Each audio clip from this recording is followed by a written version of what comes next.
That's why I asked the question up there.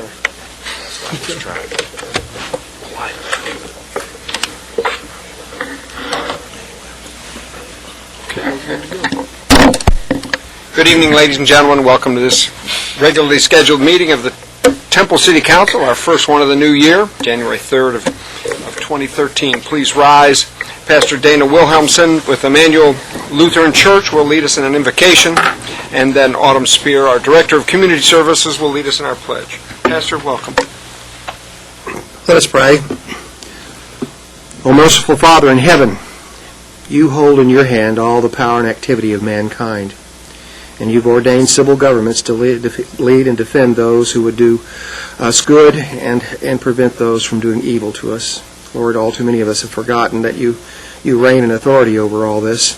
We've forgotten to pray to you on behalf of our leaders all too often, whether they serve in Washington, Austin, or in these chambers. For that reason, it is fitting that we begin this new year praying that you would graciously look upon these your servants, that they may exercise their responsibilities this year according to your direction.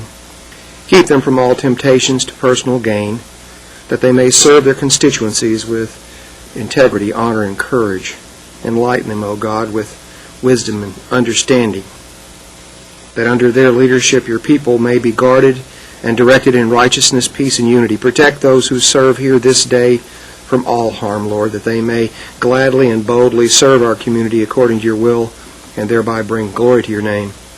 And for the rest of us, Lord, our confidence is not in agencies of human origin, nor in public policy or private enterprise. Ultimately, Lord, our hope and trust are in you, as you've called us all to work together as community, along with our leaders, to live good lives among our neighbors, to be commendable citizens and not just disengaged cynics, to submit to our civil authorities, for they are your servants, to use our freedom to silence the ignorant talk of foolish people, but not to add more godless chatter to the public conversation, and to live respectfully of all people, not resentfully of any. As we begin this year, Lord, in your name, grant us your wisdom, your power, and your mercy to do these things to your glory, and in your name we pray. Amen. Please join me in the pledge. I pledge allegiance To the flag of the United States of America, and to the republic for which it stands, one nation under God, indivisible, with liberty and justice for all.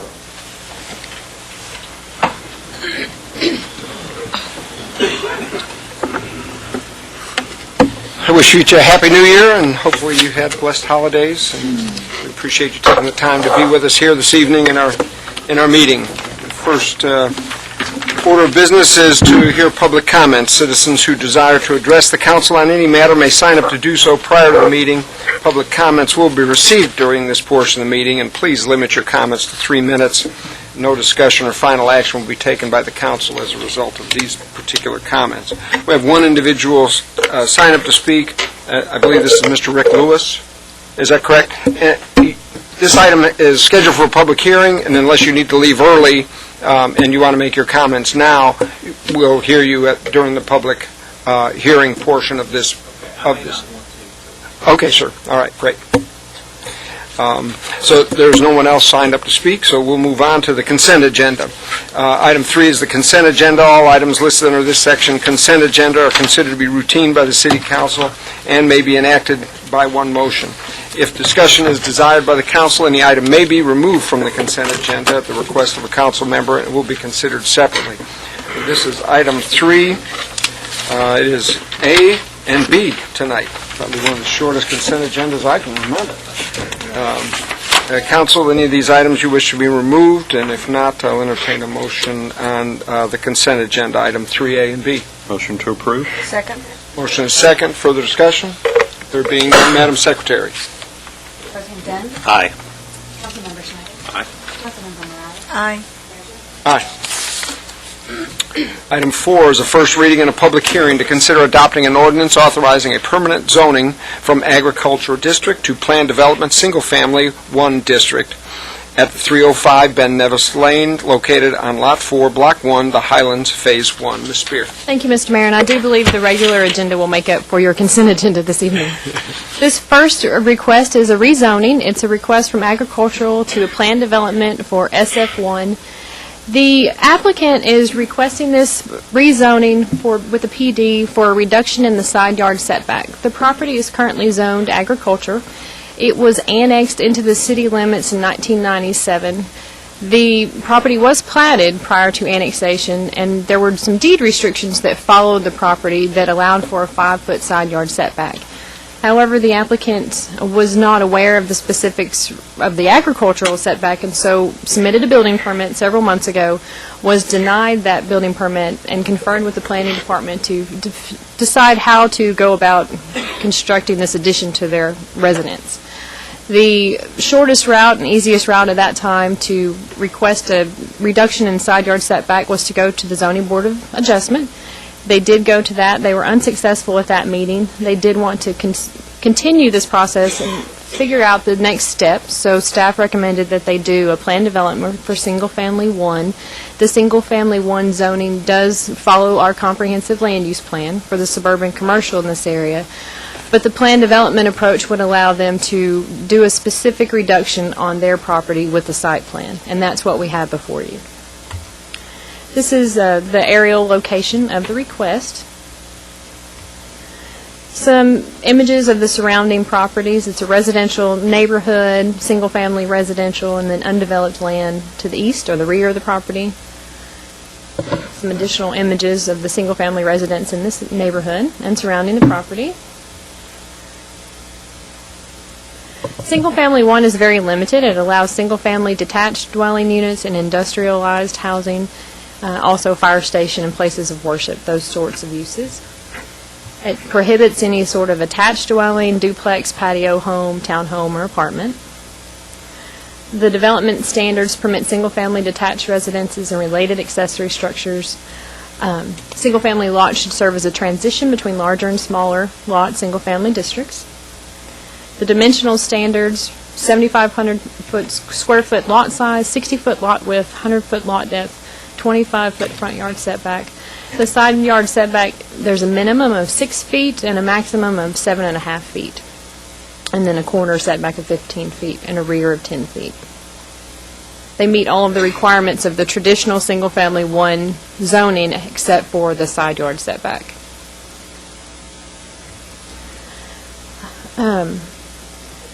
The agricultural front yard setback is 50 feet versus the single-family 1, which is 25.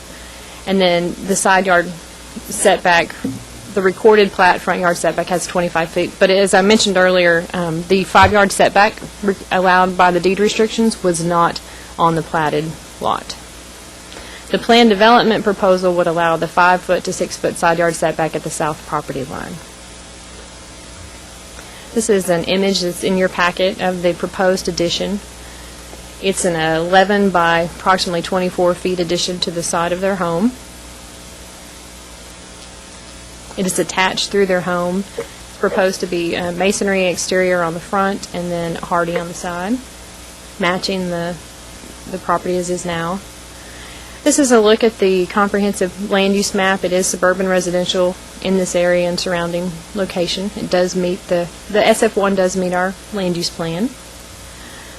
This is a look at the notifications that were sent out. On your dais, Mr. Lewis provided me a recension that was received just now before the meeting, not to the property directly north, but to this home, I believe, is correct?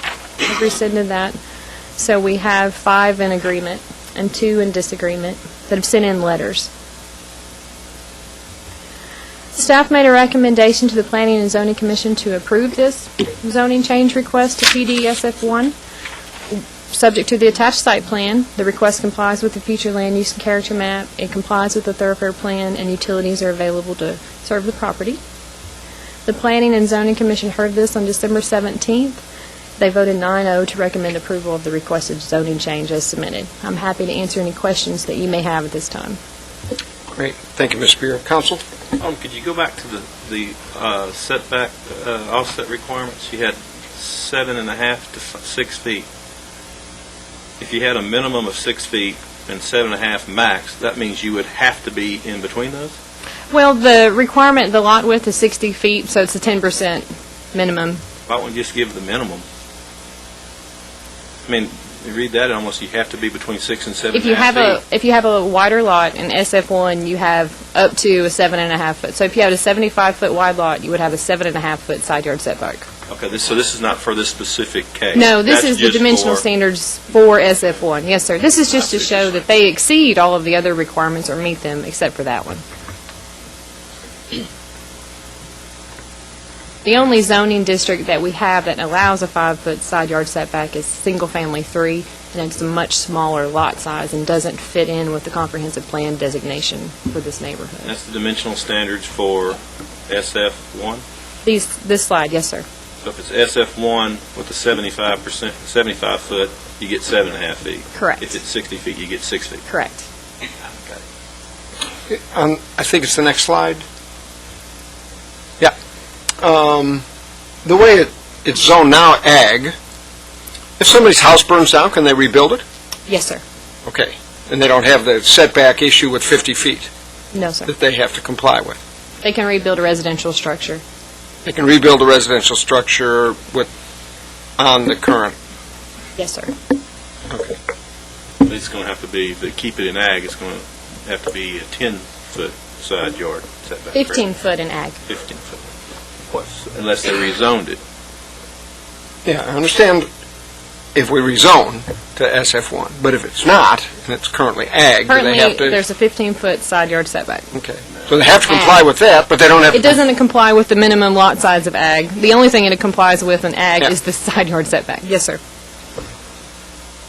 Deed restrictions, I'm sorry, I've seen way too many numbers here. Going back to the deed restrictions, what did the deed restrictions say? Deed restrictions allowed for a 5-foot side yard setback when the property was platted.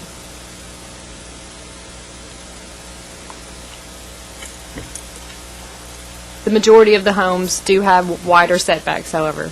They do not have 5-foot side yard setbacks. Any other questions?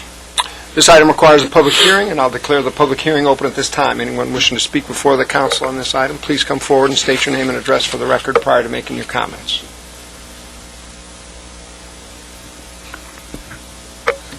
Anyone wishing to speak? Seeing no one wishing to speak, I'll declare the public hearing closed. Council, your pleasure on the first reading. Mayor, I'd like to make I come to this meeting wishing that we'd done this differently, and I kind of expressed that in our workshop, and I would have liked to have seen us rezone this whole neighborhood the appropriate zoning, so all the neighbors would have this same opportunity to, although they do have the same opportunity if they want to change something, but it would make the whole neighborhood alike zoning. And then I think if that was done, it would go to the Board of Adjustments, and to me, that seems like the most logical thing to do. But I understand all the roads that Mr. Lewis has been down, back and forth, and I came to the meeting wanting to make a motion to let's rezone the whole neighborhood, then start the process again. But in fairness to the client and the time he's probably spent, I don't know, how many months have we been doing this now? Approximately 5 months. And I would hate to add any time to that. So with that, I will make a motion to approve this the way we've done it, and hopefully in the future that we would do a little bit. Second. And we have a motion and a second, and I think there's a commitment from staff and through the city manager that we will initiate the process to change this and, David, to Sure. examine all of our Yeah, happy to address that. Again, we think that it's a fairly isolated incident in terms of this particular fact situation. But that said, I have asked staff to go back over the past 10 years, look at any of the annexations that have occurred during that time frame, bring those back to the council for a workshop so that we can but that we can look at and examine the maps and the zoning associated with those areas that we've annexed, and then get some council direction as well as some staff recommendations on initiating some additional zoning actions that may or may not have been taken since those areas have been annexed.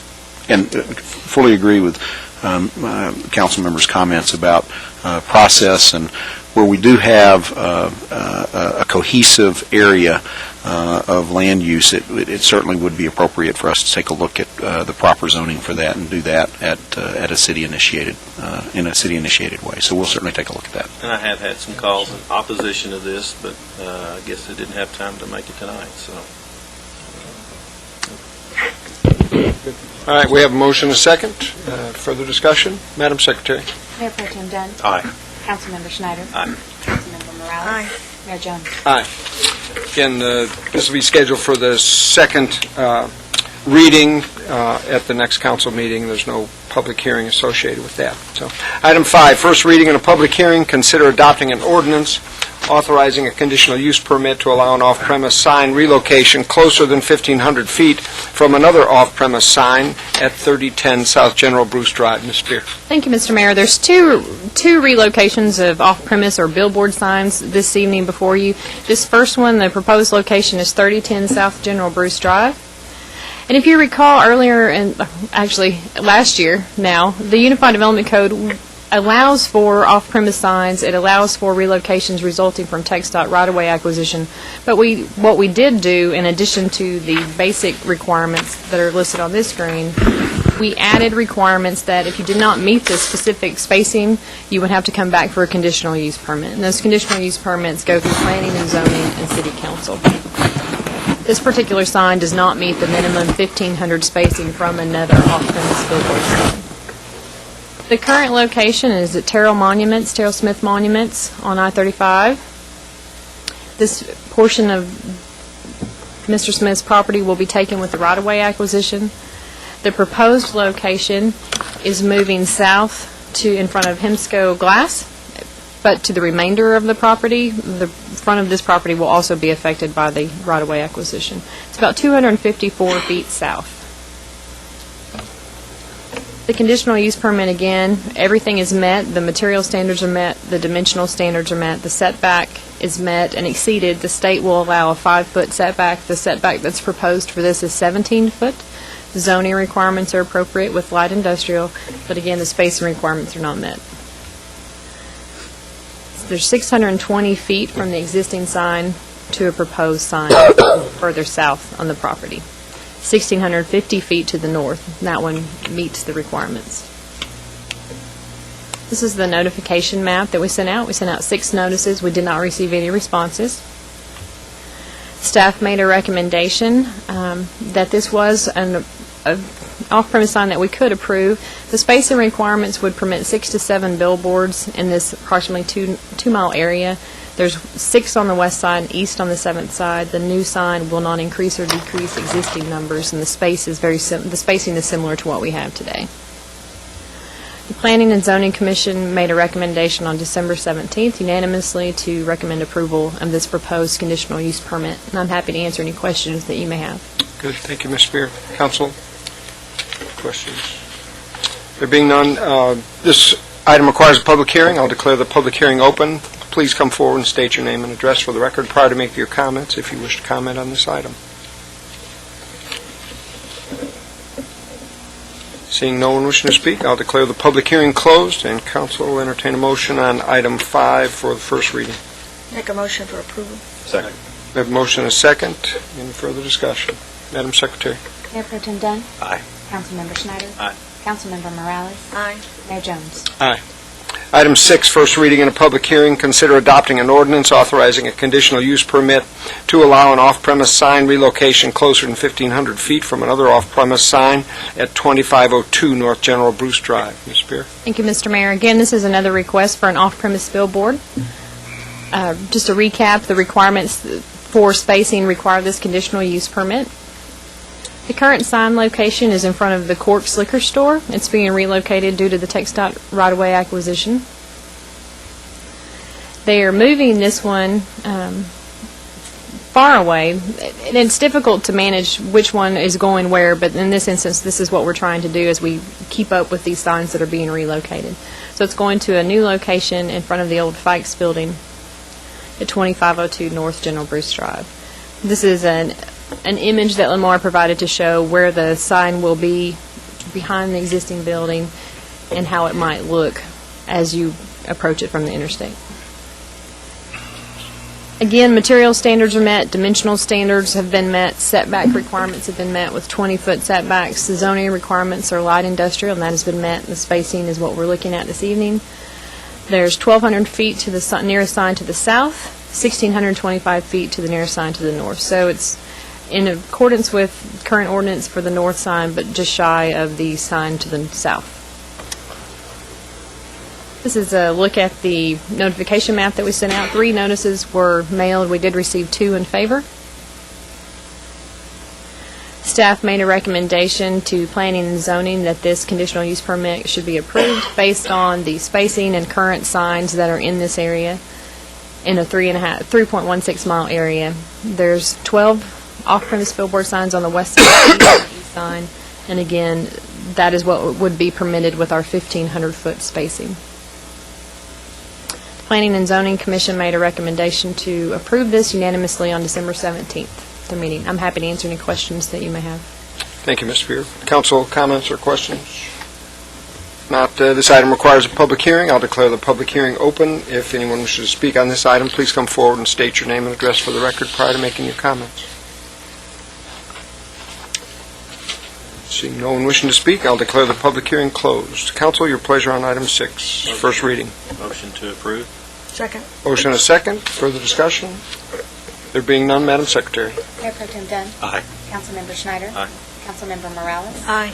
Mayor Jones. Aye. Item 7, a first reading and a public hearing. Consider adopting an ordinance authorizing a zone change from Agriculture District to Single Family 3 District on approximately 64.073 acres and Office 2 District on approximately 9.665 acres, situated in the Nancy Chance Survey, Abstract Number 5, Bell County, Texas, located on the west side of Old Waco Road, adjacent to Westwood Estates and Hills of Westwood, south of Jupiter. Ms. Spear. Thank you, Mr. Mayor. This is a request for combination zoning for single-family 3 and O2. The requested single-family 3 is consistent with the adjacent single-family 3 zoning for Hills of Westwood to the west, and the requested O2 is proposed along Old Waco Road. This is an aerial look at the property, and you can see the property along Old Waco Road delineated in the skinny rectangle. That's proposed for O2. And the single-family 3 is to the west of it currently. Single-family 2 is to the north. The surrounding properties are undeveloped and rural residential, primarily to the south and east. And then to the west you have the same thing. Single-family 3 allows single-family detached and industrialized housing. It does not allow single-family attached patio homes or duplexes, apartments, or home for the aged. It's just meant for a smaller lot, single-family detached residence. The development standards for single-family 3 are meant for this zoning district to be in more urban locations, served by public utilities and roadways. They should have adequate thoroughfare access to be relatively well-connected with community and neighborhood facilities. The dimensional standards for the single-family 3 is a 4,000 square foot lot. 40 foot by 100 is an acceptable dimension. 15-foot front yard setback, that 5-foot side yard setback, 15-foot corner, and then 10-foot rear. The O2 along the front also allows some residential uses, but non-residential uses are limited to office, hospital, hotel or motel, restaurant, home for the aged. Prohibited uses in O2 would be a building material sales, contractor storage or equipment yard, mini storage, welding or machine shops, alcohol beverage sales for off-premise consumption. So very limited retail, convenience type uses. The development standards for O2 allows for low mid-rise development. The buildings are intended to allow for office uses and a primarily business or high-density residential use. So the single-family 3 adjacent to this does make sense. The comprehensive land use plan designates Old Waco Road as suburban commercial, the pink. So the Office 2 portion of the site does meet the comprehensive land use plan.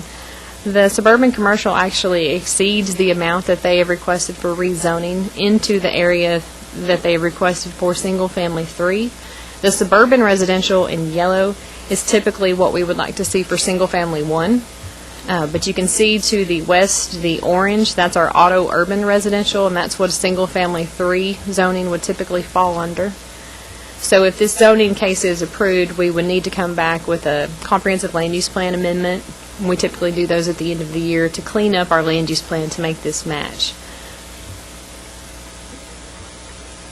This is an image just showing the location of water and sewer in the vicinity. This is an image. There is a proposed citywide spine trail going up Old Waco Road on the property. We sent out 23 notifications. We received 1 response and disagreement back from a neighborhood resident in the adjacent subdivision.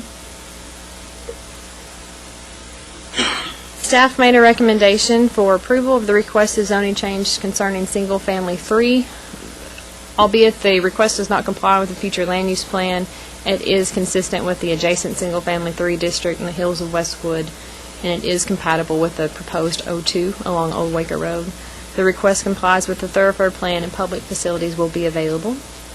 We also made a favorable recommendation for the Office 2 rezoning along Old Waco Road. The request does comply with the future land use plan, complies with the thoroughfare plan, and public facilities will be available. On December 17th, the Planning and Zoning Commission made a unanimous recommendation to approve both portions of the request, and I'm happy to answer any questions that you may have.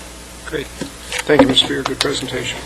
Council, any questions or comments?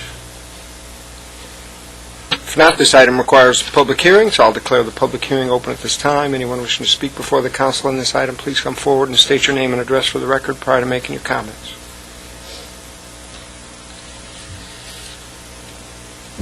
Seeing no one wishing to speak, I'll declare the public hearing closed. Council, your pleasure on first reading. I would make one comment.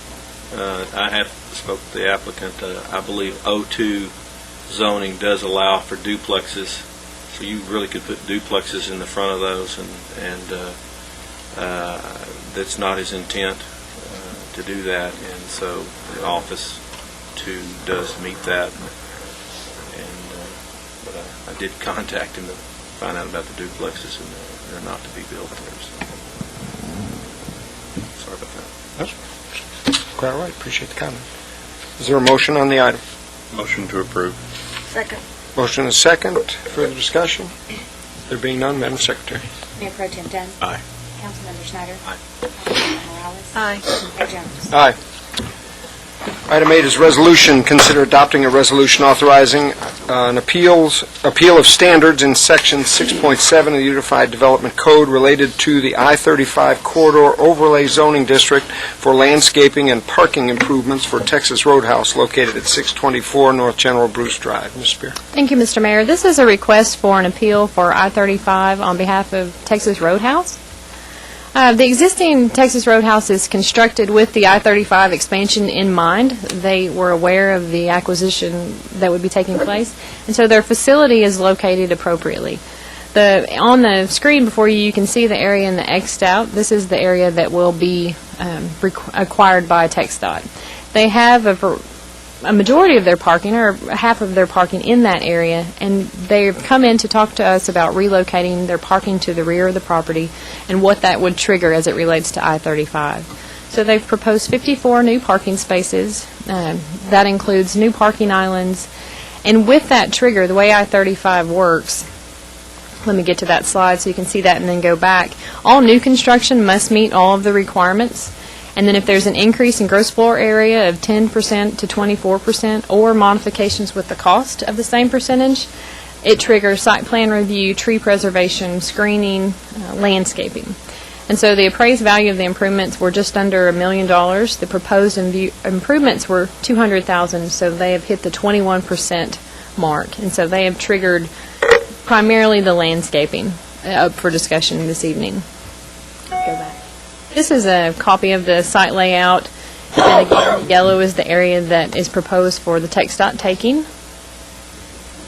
This is an image of existing conditions, just to give you an idea of what that parking in the front looks like today and where it will be removed. The landscape plan that they have proposed seeks to address their parking expansion and the landscape buffer that's required for the new construction and the landscaping that would be required in the parking area. The summary of standards met are long. They've met the site plan submittal. No protected trees have been identified. All the parking is to the rear and the side. They've met screening and wall standards. The foundation plantings have been met. The landscape areas, all of them will be irrigated and maintained, and vegetation has been used to soften the appearance of walls. They have a series of requested appeals. It's in greater detail in your staff report, but this slide demonstrates the appeals that they've requested that have some form of mitigation. The 15% developed area, the site is required to be landscaped. 15% of the total area of the site is required to be landscaped. They have done 15% of the developed area. So they still have a portion of their property to the rear that's untouched, and they are not landscaping that portion. The landscape buffer that's required along General Bruce is 25 feet. They've provided 16 feet and then 22.8 feet in two sections. Berms are not provided. They're required to do 4 canopy and 7 ornamental trees, and they've provided, I apologize, I have that backwards. They are required to do 6 canopy trees along the frontage on General Bruce, and they have provided 4 canopy and 7 ornamental. 60% evergreen is required, but 45% evergreen has been provided. Parking screen, hedgerow is required, but they have not installed that. 5 interior islands are required, but they've provided 1. And then the terminal parking islands, they've provided a different alternative for that. No mitigation has been provided for the parking location. I-35 has a rule about the parking being parallel to the front of the building versus perpendicular. This is a difficult rule to meet in some of these cases. And then no wheel stops are present versus wheel stops being required. Lighting, the applicant's also proposing to relocate the existing lighting that they have in the front parking area to the back, and so they're requesting an appeal for that. Staff recommends approval of all of the as submitted. We've worked very closely with this applicant to get to this point, and we're very pleased with what they've submitted. I'm happy to answer. December 17th, 2012, the Planning and Zoning Commission did vote unanimously to recommend approval. And I'm happy to answer any questions you may have. Okay. Thank you, Ms. Spear. Council, any questions on this item? This didn't trigger like Starbucks, the signs, or the driveways, or any of that kind of stuff? They're not touching their sign. Their sign is in the location. Sign is only touched at a greater percentage of trigger, and they have not triggered that. And they're also not moving it, so they can leave it. So nor the driveways? The driveways... Supposed to be brick and pavers or something? No, this is not in a city entry district, so they don't have that requirement. This is just in a typical I-35 district. Starbucks is in a civic district, and it has some additional requirements.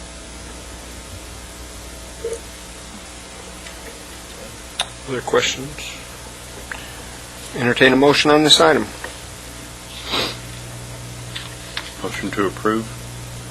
Second. Motion is second for approval of the resolution relating to the appeal of standards in the UDC. There's no further comment. Madam Secretary. Mayor Pro Tem Dunn. Aye. Councilmember Schneider. Aye. Councilmember Morales. Aye. Mayor Jones. Aye.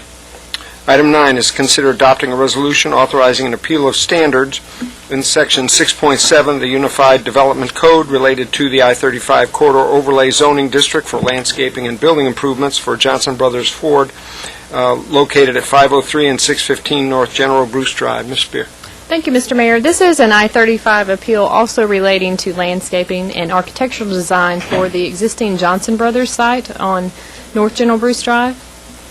This is an overall image of the site and how it's made up of several pieces of property. The out parcel on the north portion is the Pizza Hut building. It's a 5,400, that's not correct. It's a large site. Two separate parcels make this up. Excuse me. What they've proposed is, if you see this small building, they have a body shop back here. They've proposed a 2,100 square foot addition, a metal addition to this body shop.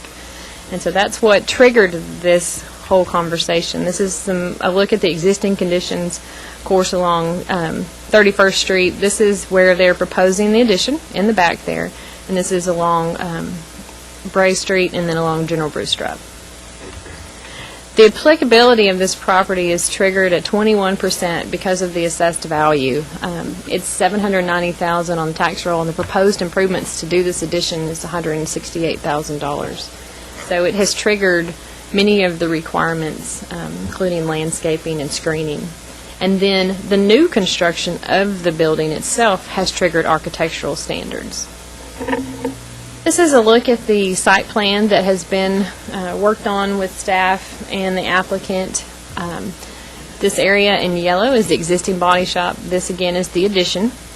And this is the area highlighted in green along Jack White and North 31st Street. This is the area that they are proposing to install some landscaping and irrigation. Summary of standards met include the site plan submittal, no protected trees, screening and wall standards, required landscape buffer, must have a minimum percentage of evergreen trees, they've met that, and then irrigation is being provided. There are quite a few things that are on this appeals list. This is a look at what they have provided mitigation for. 2% developed area has been provided for landscaping versus the 15% requirement. The landscape buffer, 17, almost 18 feet and 5 feet versus the 25-foot required. 5 canopy and 3 ornamental trees have been provided versus the 11 canopy trees that would be required. And then 4 canopy versus 2 ornamental on 31st Street. 2 ornamental have been provided. Partial screening has been provided. One of the difficult things with this particular site is we're trying to work with the applicant in consideration that this is a 2,000 square foot addition that is triggering all of these landscaping requirements would be triggered on the entire site. And so we worked really hard to get to this point, trying to take a look at the area that was really being affected, where this building actually is. But the I-35 requirements would apply to the General Bruce side and all of this site. So we haven't provided any mitigation for any of that, with the understanding that this is a very minimal expansion. So this is the first slide of all of the landscaping requirements that they are requesting appeals for. Foundation plantings, meandering sidewalks in the landscape buffer along 31st Street, berms, interior parking islands, terminal parking islands, median islands, and then 5 canopy trees in the landscape buffer on General Bruce Drive. So these are things that they are not provided. They've also now met the architectural standards for the proposed building. They're proposing to do that metal addition and same materials that the existing building is in. Staff recommends approval of all the appeals as submitted. However, on this one, we do recommend that this not be the final appeal. Since this is such a small addition and such a small look at the site, we do recommend that this appeal be for this specific addition only, and if they come back in and do a remodel or they re-trigger I-35, we take a new look and we renegotiate how the site is treated to get to ultimately to get to compliance with I-35 is the goal. And I-35 is set up with a 15-year cumulative time frame. Some of these can be complete with the first one, but this is one we recommend. This is just for this specific addition. We took this to the Planning and Zoning Commission on December 17th, and they also voted unanimously to recommend approval of this as presented. I'm happy to answer any questions that you may have. Thank you, ma'am. Council, questions or comments? There being none, entertain a motion on this item. Motion to approve. Second. Motion and a second for approval of the resolution relating to the exceptions requested under the UDC for Johnson Brothers Ford. There's no further discussion, Madam Secretary. Mayor Pro Tem Dent. Aye. Councilmember Schneider. Aye. Councilmember Morales. Aye. Mayor Jones. Aye. Item 10 relates to a board appointment. Consider adopting a resolution designating the chair of the Tax Increment Financing Reinvestment Zone Number 1 Board of Directors for 2013. Under our board structure, that is a board that we appoint the chair of, and Bob Browder has served as the chair, is willing to continue. He's done an excellent job. His leadership on the reinvestment zone has been quite extraordinary over the last couple of years, and he has the term left to serve and would be willing to continue to serve. So, entertain a motion for his reappointment as the chair of the reinvestment zone, if that is your pleasure. I'll make a motion for approval for Bob Browder to be chair of the investment zone. Motion, is there a second? Second. Motion is second. Any further discussion? Madam Secretary. Mayor Pro Tem Dent. Aye. Councilmember Schneider. Aye. Councilmember Morales. Aye. Mayor Jones. Aye. Ladies and gentlemen, that concludes our agenda. Thank you for your attendance this evening, and we are adjourned.